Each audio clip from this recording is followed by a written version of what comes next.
Hello, ഞാൻ doctor Malavika Varma. ഇന്ന് ഞാനിവിടെ സംസാരിക്കാൻ പോകുന്നത് മെൻസ്ട്രൽ ഹൈജീൻ മെറ്റീരിയൽസ് അല്ലെങ്കിൽ MHMനെ കുറിച്ചാണ്. WHO 4 മെൻസ്ട്രൽ ഹൈജീൻ മെറ്റീരിയൽസിനെ കുറിച്ചാണ് നമുക്ക് പറഞ്ഞു തന്നിരിക്കുന്നത്. അതിൽ ആദ്യത്തേതാണ് റീയൂസബിൾ അല്ലെങ്കിൽ ഡിസ്പോസിബിൾ ക്ലോത്ത്.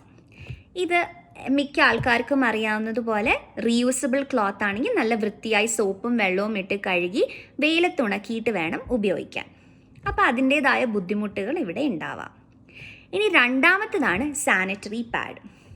ഇത് കുറേ ആൾക്കാർ ഉപയോഗിക്കുന്നതാണ്, പക്ഷേ ഇതിന് അതിൻ്റേതായ environmental and financial cost issues ഉണ്ട്.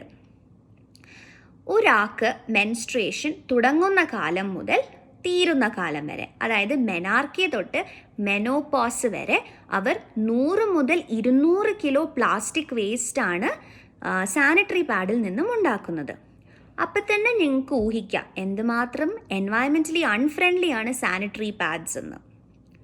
ഇനി ചില ആൾക്കാർക്ക് സാനിറ്ററി പാഡ്സ് ഉപയോഗിക്കുമ്പം അലർജി, റാഷസ്, എക്സസൈസ് ചെയ്യാൻ ബുദ്ധിമുട്ട്, അതിൻ്റേതായ മൂവ്മെൻറ്റ് റെസ്ട്രിക്ഷൻസ് ഉണ്ട്. പിന്നെ സാനിറ്ററി പാഡ് നമ്മൾ ഇടയ്ക്കിടയ്ക്ക് മാറ്റണം. ഇവിടെ സാനിറ്ററി പാഡ്സിന് $10 മുതൽ $25 വരെയാണ് ഒരു പാക്കറ്റിൻ്റെ പ്രൈസ്. ഇനി മൂന്നാമത്തേതാണ് ടാംപോൺസ്.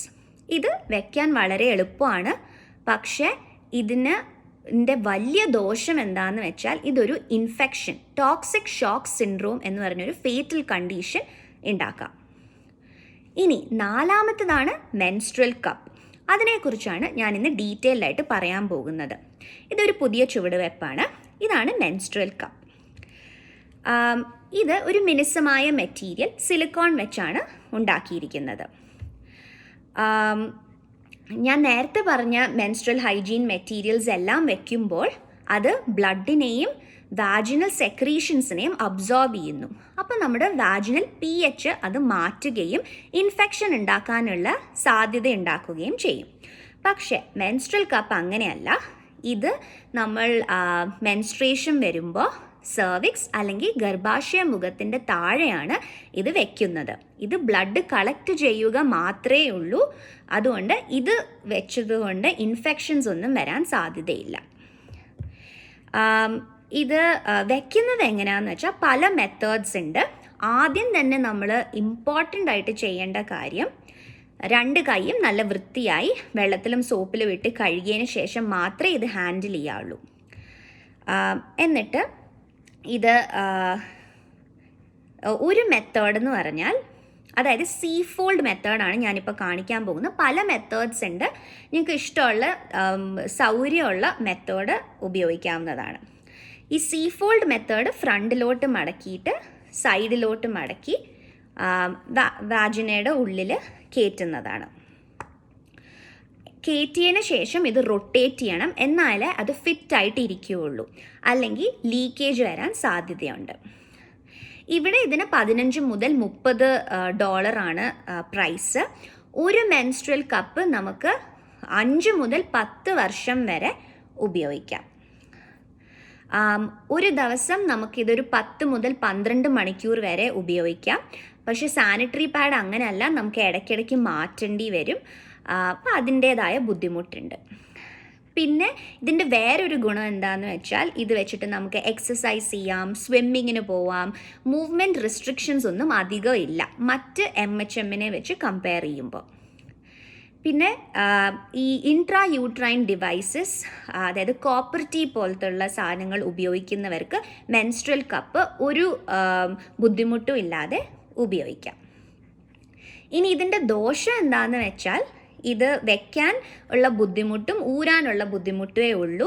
അപ്പം ചെറിയൊരു വാജിനൽ ഇറിറ്റേഷൻ വരാം, പക്ഷെ അത് 1-2 ദിവസം മാത്രമേ കാണുള്ളൂ.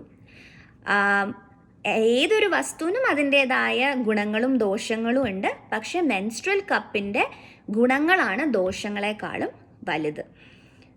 ഇനി ഇത് ആർക്കൊക്കെ വെച്ചൂടാം?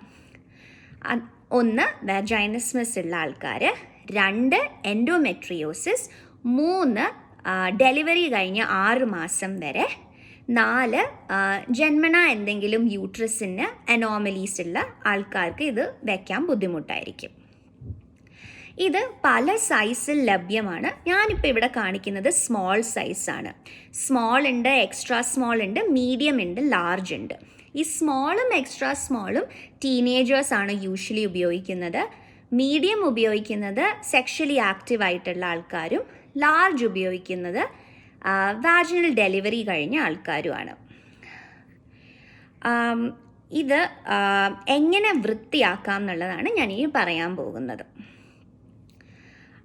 ആദ്യം തന്നെ നല്ല വൃത്തിയായി സോപ്പും വെള്ളവും ഇട്ട് കഴുകിയതിന് ശേഷം തിളച്ച വെള്ളത്തിൽ ഒരു 10 മുതൽ 15 മിനിറ്റ് വരെ ഇത് മുക്കി വയ്ക്കുക. പിന്നെ ഇതിന് വേറൊരു ഗുണമുണ്ട്.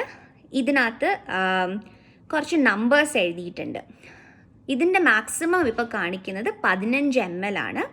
അതായത് നമുക്ക് എത്ര ബ്ലഡ് പോകുന്നു എന്ന് ഈ മെൻസ്ട്രൽ കപ്പ് വെച്ച് മെഷർ ചെയ്യാൻ പറ്റും.